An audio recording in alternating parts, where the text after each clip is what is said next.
जय हिंद बच्चों, हमारे YouTube चैनल में आप सभी का स्वागत है।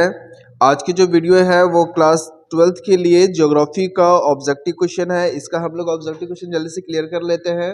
और इससे पहले जो 2024 का जो मॉडल पेपर आया हुआ है वह सभी का सॉल्यूशन जो है आप लोग को करवाया जा चुका है। आप लोग अगर नहीं देखे होंगे तो हमारे चैनल के प्लेलिस्ट में जाकर आप चेक कर सकते हैं। सारा का सारा सॉल्यूशन जो आप लोग को मिल जाएगा।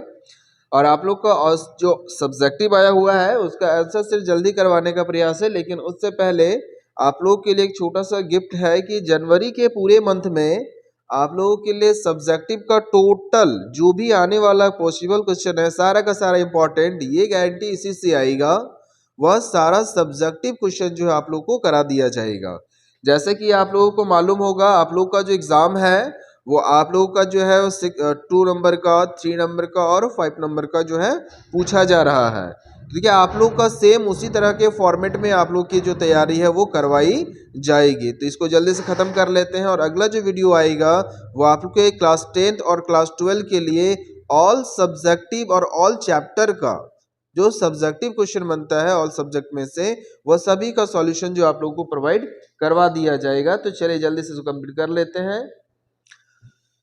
देखिए पहला क्वेश्चन इसमें क्या लिखा हुआ है, ये आप लोग जो अभी हम लोग कर रहे हैं वो ज्योग्राफी का सॉल्यूशन है। पहला लिखा हुआ है मानव भूगोल, मानव समाज और धरातल के बीच संबंध का संश्लेषण अध्ययन है।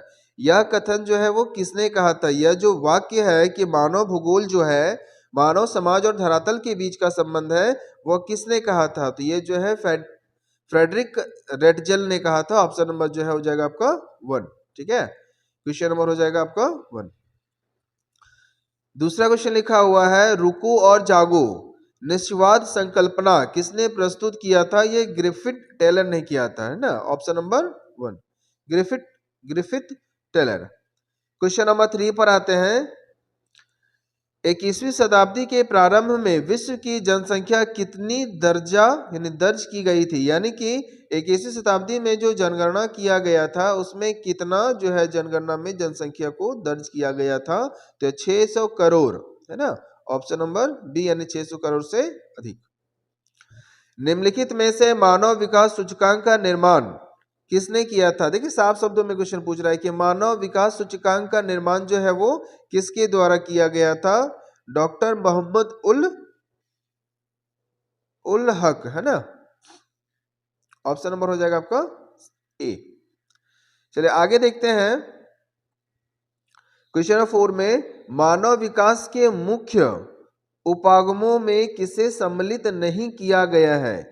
यानी कि इसमें से मानव विकास में किसको जो है वो सम्मिलित नहीं किया गया है? तो इसका आंसर होगा उत्पादकता उपगाम, है ना। तो ये आपका जो आंसर हो जाएगा क्वेश्चन नंबर डी हो जाएगा। क्वेश्चन नंबर 6 पर आते हैं। जंग का कटोरा निम्नलिखित में से किस क्षेत्र को कहा जाता है? तो जंग का कटोरा जो होता है पिट्सबर्ग क्षेत्र को कहा जाता है, यानी ऑप्शन नंबर हो जाएगा आपका बी। क्वेश्चन नंबर 7 पर आते हैं। आयात निर्यात के बीच मूल्य में अंतर को क्या कहते हैं? यानी कि आयात और निर्यात के जो बीच है मूल्य के अंतर को क्या कहा जाता है? तो इसे व्यापार संतुलन कहा जाता है ना। ऑप्शन हो जाएगा आपका ए। क्वेश्चन नंबर 8 पर आते हैं। हिमाचली क्षेत्रों में स्लट गाड़ी को खींचने के लिए किन पशुओं का इस्तेमाल किया जाता है? तो इनमें से कुत्ता और रेनडियरों का इस्तेमाल किया जाता है, यानी ऑप्शन नंबर हो जाएगा 1। क्वेश्चन नंबर 9 पर आते हैं। इनमें से कौन सा देश सार्क देश में सम्मिलित नहीं था? देखिए आप लोग को शायद मालूम होना चाहिए सार्क के देशों में 5 देशों का सम्मेलन था। तो कह रहा है इनमें से कौन नहीं था? तो इसमें जो अफगानिस्तान जो है वो सार्क में सम्मिलित नहीं थे। भारत की जनगणना के अनुसार 5 नहीं अधिक देशों का सम्मेलन इस बार हो गया है। भारत में जनगणना के अनुसार निम्नलिखित में से कौन सी एक विशेषता नगर की विशेषता का अंग नहीं है? यानी कि भारत की जो जनगणना हुई थी उसमें से कौन सा जो नगर विशेषता का अंग नहीं माना जाता है या नहीं माना गया है? तो हो जाएगा आपका ऑप्शन नंबर सी 75% से अधिक जनगणना का प्राथमिक आंकड़ों में संलग्न होना। आगे आते हैं क्वेश्चन नंबर 11 में। क्वेश्चन नंबर 11 में लिखा हुआ है कि जमशेदपुर किस प्रकार का नगर है? तो औद्योगिक नगर है, उद्योगों की स्थापना हुआ है वहां पे। टुंड्रा क्षेत्र में स्टिकोमो द्वारा बर्फ के टुकड़ों से बनाए गए घर को क्या कहा जाता है? तो आप लोग को मालूम होगा इग्लू कहा जाता है। ये तो पहले से आप लोग पढ़े होंगे, या ऐसे भी समझे होंगे कि बर्फ द्वारा बने हुए घर को इग्लू कहा जाता है।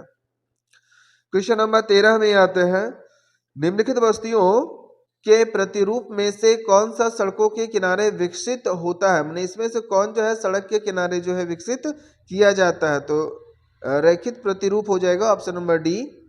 क्वेश्चन नंबर आते हैं 14 में, लिखा है निम्नलिखित में से कौन सा सिंचित क्षेत्रों की भूमि निम्नीकरण का मुख्य प्रकार है? यानी कि इसमें से कौन सा जो है भूमि निम्नीकरण का मुख्य प्रकार है? तो हो जाएगा आपको ऑप्शन नंबर सी, भूमि लवणता। क्वेश्चन नंबर 15 पर आते हैं, लिखा सामूहिक कृषि को सोवियत संघ में किस नाम से जाना जाता है? तो इसे कहा जाता है कोलखोज, है ना। ऑप्शन नंबर हो जाएगा बी, कोलखोज। क्वेश्चन नंबर 16 में आते हैं, जल संसाधनों का संरक्षण क्यों आवश्यक है? तो इनमें से सभी हो जाएगा उपयुक्त, जैसे कि हम पहले ही बोले थे कि कहीं भी अगर उपयुक्त सभी रहेगा तो आप उसमें से मार दीजिएगा उपयुक्त सभी।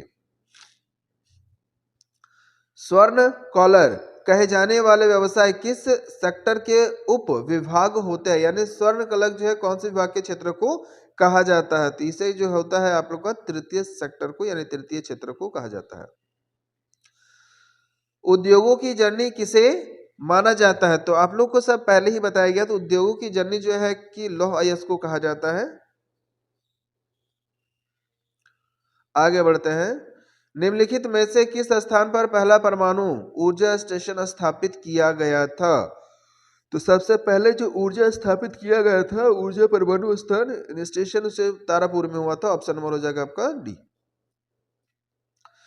क्वेश्चन नंबर 20 पे आते हैं, जल संभर विकास और प्रतिबंध द्वारा चलाई जाने वाली कार्यक्रम जिसे नीरू मीरू का संबंध कहा जाता है, तो वह जो है किस राज्य से संबंधित रखता है ना? तो संबंध किस राज्य से रखता है, चलिए देखते हैं, ऑप्शन पढ़ लेते हैं पहले। तो ऑप्शन के हिसाब से चले तो पहला ऑप्शन लिखा हुआ है राजस्थान है, आंध्र प्रदेश है, झारखंड है, उसके बाद दिया हुआ आपका मध्य प्रदेश। तो इसका आंसर होगा हो जाएगा आपका आंध्र प्रदेश। ठीक है। क्वेश्चन नंबर आते हैं, श्वेत नगर किन दो सागरों को आपस में जोड़ती है? स्वेज नगर है, तो क्या रहा किन दो नगरों को आपस में जोड़ती है? तो यह जो जोड़ने का काम करती है भूमध्य सागर और लाल सागर, है ना। सागरों को जोड़ने में काम करती है भूमध्य सागर और लाल नगर, यानी option number B. Question number आते हैं 22 में, निम्नलिखित में से कौन सा घास स्थल ऑस्ट्रेलिया में स्थित है? यानी कि देखिए पेरियारी, डाउस, स्टेपी और वेल्ड, इसमें से जो दिया हुआ है कौन जो है आपका इसे घास स्थल कहा जाता है? तो घास स्थल जो होता है उसे डाउस के नाम से जानते हैं, डाउस है option number B. Question number आते हैं 23 में, प्रतिकर्ष और उपकर्ष कारक उत्तरदायी होता है। प्रतिकर्ष और उपकर्ष जो होता है वो किस चीज से संबंधित होता है या किस चीज से उदास होता है? तो इसे प्रवास के लिए इस्तेमाल किया जाता है। 2011 की जनगणना के अनुसार भारत की जो कुल जनसंख्या थी वह कितने थी? तो उस समय जो है 121 करोड़ के आसपास मानी गई थी, यानी option number B. Diamond harbour किस नदी पर स्थित है? तो ये जो है आपका हुगली नदी के किनारे स्थित है ना। हुगली नदी, हुगली नदी। ये आप लोग का खत्म हो गया। आगे आप लोग का सब्जेक्टिव दिया हुआ है, तो इसमें जो है 25 क्वेश्चन ही क्लियर किया, क्योंकि इसमें आपका जो रहता है ऑब्जेक्टिव में से प्रैक्टिकल भी रहता है।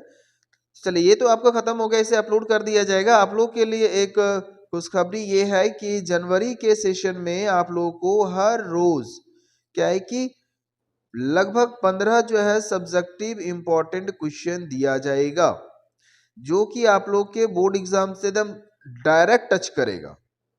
तो वो अगर आप कर लेते हैं तो आप लोग के लिए सबसे बेस्ट रहेगा। फिर मिलते हैं नेक्स्ट वीडियो में। नेक्स्ट वीडियो में क्या है कि आप लोग का सब्जेक्टिव कराएंगे, तो जरूर चैनल के साथ बने रहिएगा। आप लोग के लिए जो क्वेश्चन एग्जाम में आने वाला जो आपका 6 फरवरी से जो स्टार्ट है उसमें पूछा जाने वाला सारा सवाल, जो चाहे 10th का हो या 12th का हो, वो सारा का सारा सवाल जो आप लोग को करवा दिया जाएगा। तो फिर मिलते हैं आप लोग के नेक्स्ट वीडियो के लिए, तब तक के लिए जय हिंद,